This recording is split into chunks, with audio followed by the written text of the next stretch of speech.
Hello दोस्तों, स्वागत है आपका फिर से एक नए वीडियो में। मैं CSY स्वागत करता हूँ आपके अपने YouTube channel study with CSY में।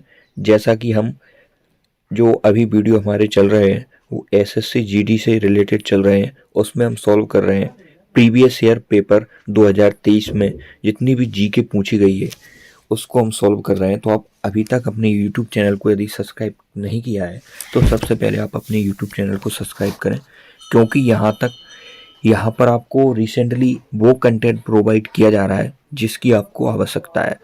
तो 10/1/2023 पहले जो हमारा एग्जाम स्टार्ट हुआ था इस तारीख से, और पहली शिफ्ट थी सुबह वाली, उसकी आज हम जीके देखने वाले हैं। आप हमारे टेलीग्राम चैनल से भी जुड़ें, वहाँ से भी आपको बहुत सारी अपडेट जानकारियाँ मिलेंगी। पहला क्वेश्चन 10 तारीख की शिफ्ट वाला, पहली शिफ्ट का, निम्नलिखित में से कौन सा महाराष्ट्र का धन्यवाद ज्ञापन उत्सव है जहां बैलों को सम्मानित किया जाता है क्योंकि उन्हें खेती के लिए अत्यावश्यक माना जाता है? तो वह है पोला महोत्सव। कौन सा उत्सव है? पोला महोत्सव। काला घोड़ा कला महोत्सव की यदि हम बात कर लें तो ये कहाँ मनाया जाता है? ये मनाया जाता है आपका मुंबई में। मुंबई में काला घोड़ा महोत्सव मुंबई में। और गुड़ी पड़वा, तो गुड़ी पड़वा आपका मनाया जाता है चैत्र माह में। कब मनाया जाता है गुड़ी पड़वा? चैत्र माह में मनाया जाता है। और यह सबसे पहले 1999 में मनाया गया था। यह प्रमुख रूप से महाराष्ट्र, कर्नाटक और तेलंगाना के कुछ क्षेत्रों में मनाया जाता है। और गुड़ी पड़वा को कहीं कहीं उगादी भी बोलते हैं। उगादी, उगादी के नाम से भी इसे जाना जाता है। मकर संक्रांति, तो मकर संक्रांति जनवरी माह में मनाई जाती है। लगभग 14-15 जनवरी को यह त्यौहार प्रत्येक वर्ष मनाया जाता है। इस दिन सूर्य मकर राशि में प्रवेश करता है और मकर संक्रांति को ही तमिलनाडु में पोंगल कहा जाता है। नेक्स्ट क्वेश्चन की हम बात कर लें तो साइंस से क्वेश्चन आया था। मॉस और मार्केंसिया निम्नलिखित में से किसके अंतर्गत आते हैं? तो वह ग्रुप में आते हैं ब्रायोफाइटा में। ब्रायोफाइटा। और शैवाल किस में आते हैं आपके? तो ये आते हैं थैलोफाइटा में। शैवाल आपके किस में आते हैं? ये आते हैं आपके थैलोफाइटा में। अनावृत बीजी, अनावृत बीजी सेकंड ऑप्शन है। इसमें कौन कौन से आते हैं? तो देवदार का वृक्ष भी अनावृत बीजी में आता है। चीड़, चीड़ का वृक्ष भी अनावृत बीजी में आता है। और सनोवर, सनोव्रत का वृक्ष भी अनावृत बीजी में आता है।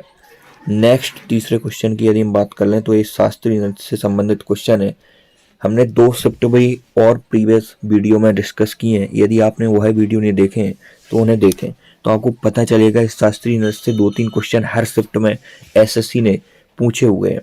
जागोई, तो जागोई है मणिपुर का शास्त्रीय नृत्य। जागोई भारतीय शास्त्रीय नृत्य निम्नलिखित में से नृत्य रूप की एक प्रमुख शैली है। तो जागोई एक शैली है नृत्य की, तो ये मणिपुर की है। उड़ीसी, उड़ीसा का है। उड़ीसी कहाँ का लोक नृत्य है? तो ये उड़ीसा का है। कथक, कथक उत्तरी भारत में मनाया जाता है, प्रमुख रूप से यूपी में। और सत्रिया, तो सत्रिया आपका असम का है, असम का। मणिपुरी में आपको फेमस कलाकार के रूप में एक नाम याद रखना है, वो है झावेरी बहनें। झावेरी बहनें बहुत इंपॉर्टेंट है, कई बार SSC ने पूछी हैं। यह मणिपुरी लोक नृत्य से संबंधित है। यह झावेरी बहनें नैना, सुवर्णा, नैना, सुवर्णा और दर्शना और रंजना, ये 4 बहनें झावेरी बहनों के नाम से जानी जाती हैं। और कथक में आपको इम्पोर्टेंट रखना है बिरजू महाराज, अच्छू महाराज और लक्षण महाराज, यह कथक से संबंधित है। उड़ीसी उड़ीसा का है, कथक उत्तर प्रदेश का, और सत्रिया असम का। और सत्रिया से संबंधित फेमस कलाकार हमारे शंकर देव हैं, शंकर देव। और एक नाम और आपको याद रखना है सत्रिया में, वो है प्रभात शर्मा। इसके बाद हम बात करने वाले हैं चौथे क्वेश्चन की। जीवाश्म ईंधन के जलने से होने वाले प्रदूषण को कम करने के तरीके की पहचान करें। तो दहन प्रक्रिया की दक्षता में वृद्धि करके हम जीवाश्म ईंधन को, जो प्रदूषण होता है, दहन प्रक्रिया मतलब यदि जीवाश्म ईंधन को नष्ट जल्दी कर देंगे तो प्रदूषण भी कम देर तक होगा। निम्न में से क्या 7वीं पंचवर्षीय योजना के मुख्य उद्देश्यों में से एक था? तो खाद्यान्नों के उत्पादन में वृद्धि, यह 7वीं पंचवर्षीय योजना का मुख्य उद्देश्य था। इसका टाइम पीरियड की यदि हम बात कर लें तो 1985 से 1985 से 1990 के बीच में 7वीं पंचवर्षीय योजना भारत में लागू की गई थी। और पंचवर्षीय योजनाओं का प्रावधान भारतीय संविधान में रूस से लिया गया है। गरीबी उन्मूलन, यह कौन सी पंचवर्षीय योजना का विषय था? तो यह 5वीं पंचवर्षीय योजना का विषय था, गरीबी उन्मूलन। 7वीं पंचवर्षीय योजना का मुख्य उद्देश्य था खाद्यान्नों के उत्पादन में वृद्धि। 1985 से 1990 तक इसका कार्यकाल रहा। और रूस देश से हमने संविधान में अपने में ग्रहण किया है पंचवर्षीय योजनाओं का प्रावधान। और 5वीं पंचवर्षीय योजना का मुख्य उद्देश्य था गरीबी उन्मूलन। नेक्स्ट 6 नंबर क्वेश्चन, किसने सितंबर 2022 में कोच्चि में भारत के पहले स्वदेशी एयरक्राफ्ट कैरियर INS विक्रांत को प्रमाणित कमीशन्ड किया? तो नरेंद्र मोदी, जो कि हमारे वर्तमान प्रधानमंत्री है। और नीति आयोग का अध्यक्ष भी कौन होता है? प्रधानमंत्री, जो कि वर्तमान में नरेंद्र मोदी जी हैं। अमित शाह आपके कौन है? तो अमित शाह गृह मंत्री है, होम मिनिस्टर। गृह मंत्री कौन है? अमित शाह। ज्योतिरादित्य सिंधिया, यह आपके अभी उड्डयन मंत्रालय इनके पास है, उड्डयन मंत्री। विमान एवं पोत वगैरह जो मंत्रालय होता है वो ज्योतिरादित्य सिंधिया जी के पास है। राजनाथ सिंह, ये आपके रक्षा मंत्री है। और पहले रक्षा मंत्री हमने कल डिस्कस किए थे, कौन थे? बलदेव सिंह। 7वां क्वेश्चन, वस्त्र मंत्रालय के अंतर्गत कौन सी योजना आती है? तो समर्थ योजना वस्त्र मंत्रालय के अंतर्गत आती है। इसका प्रमुख उद्देश्य था रोजगार के अवसर बढ़ाना। और समर्थ योजना कब लागू की गई? 2017 से इसे लागू किया गया।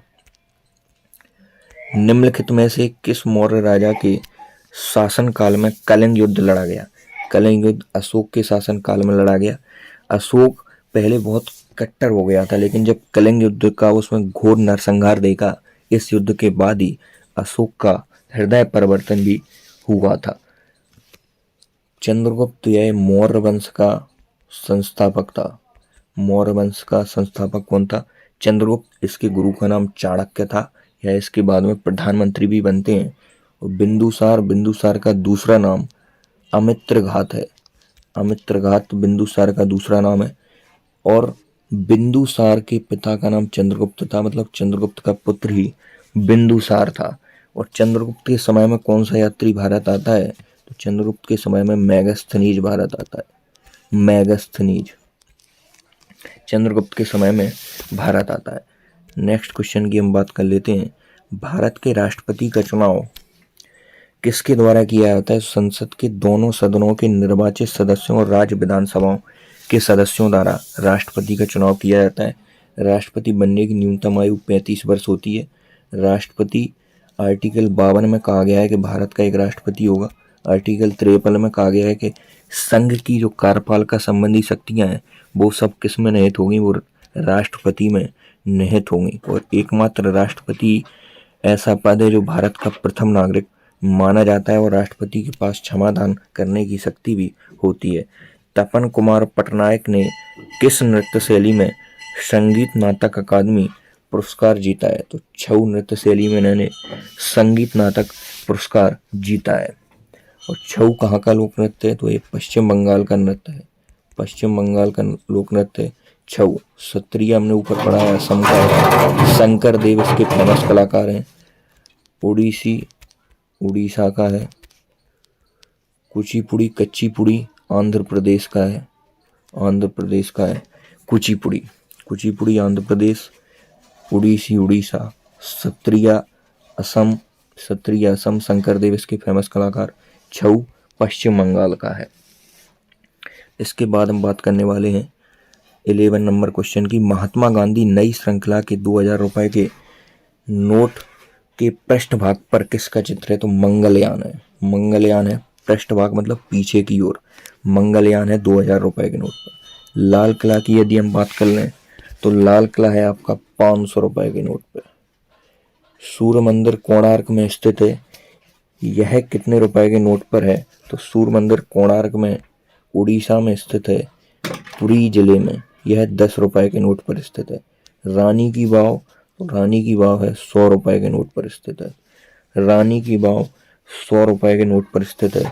और 20 रुपए का नोट पर क्या है, अजंता एलोरा की गुफाएं 20 रुपए के नोट पर स्थित हैं। और 50 रुपए के नोट पर क्या है, तो 50 रुपए के नोट पर हम्पी, हम्पी का स्तूप है। हम्पी का जो रथ बना हुआ है कर्नाटक में स्थित है, 50 रुपए के नोट पर स्थित है। और हम 50 रुपए का रंग कैसा है, तो नीला रंग है। 200 रुपए के नोट पर क्या है, तो सांची स्तूप है। सांची स्तूप 200 रुपए के नोट पर है और यह चमकीला पीले कलर का है और इसकी बिमा 66 गुणा 46 मिलीमीटर है। नेक्स्ट, भारतीय संविधान के मूल लेख में अनुच्छेद कितने थे, तो मूल संविधान में 395 अनुच्छेद थे और 22 भाग थे। 14 अनुसूची थी मूल संविधान में। यदि पूछे तो कितनी अनुसूची थी, 14 नहीं सॉरी 8 अनुसूची थी। 8 अनुसूची आपकी मूल संविधान में थी, लेकिन अब उनकी बढ़कर संख्या 12 हो चुकी है। आपातकाल के दौरान किन मौलिक अधिकारों को निलंबित नहीं किया जा सकता, तो आर्टिकल 20 और 21, जिसमें प्राण दैहिक स्वतंत्रता का हमें अधिकार है, उसे निलंबित नहीं किया जा सकता। आर्टिकल 14 में है विधि के समक्ष समता। 15 में धर्म, जाति, नस्ल, लिंग के आधार पर किसी प्रकार का भेदभाव नहीं होगा। आर्टिकल 12 से 35 तक मौलिक अधिकार का वर्णन है और भाग 3 में मौलिक अधिकारों का वर्णन किया गया है। 14, 1958 में डोवर से कैलिस तक इंग्लिश चैनल को पार करने वाले पहले भारतीय कौन थे, जो 1966 में एक कैलेंडर वर्ष में 5 महाद्वीपों के महासागरों में तैराकी करने वाले एकमात्र व्यक्ति भी थे, वो थे मेहर सेन। मेहर सेन। कौन सी अक्षांश रेखा भारत के मध्य से होकर गुजरती है, जो देश की जलवायु को प्रभावित करती है, तो भारत के मध्य से कर्क रेखा गुजरती है। कर्क रेखा भारत के 8 राज्यों से होकर गुजरती है।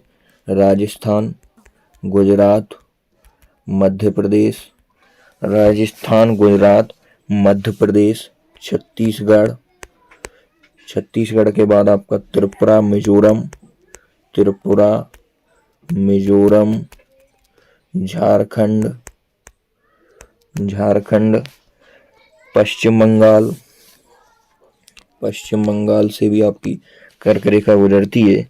छत्तीसगढ़, झारखंड, गुजरात, पश्चिम बंगाल, त्रिपुरा, मिजोरम, 1 2 3 4 5 6 7 और ये 8, ये 8 राज्यों से आपकी कर्क रेखा गुजरती है। कर्क रेखा को 2 बार काटने वाली नदी कौन सी है, तो माही नदी कर्क रेखा को 2 बार काटती है।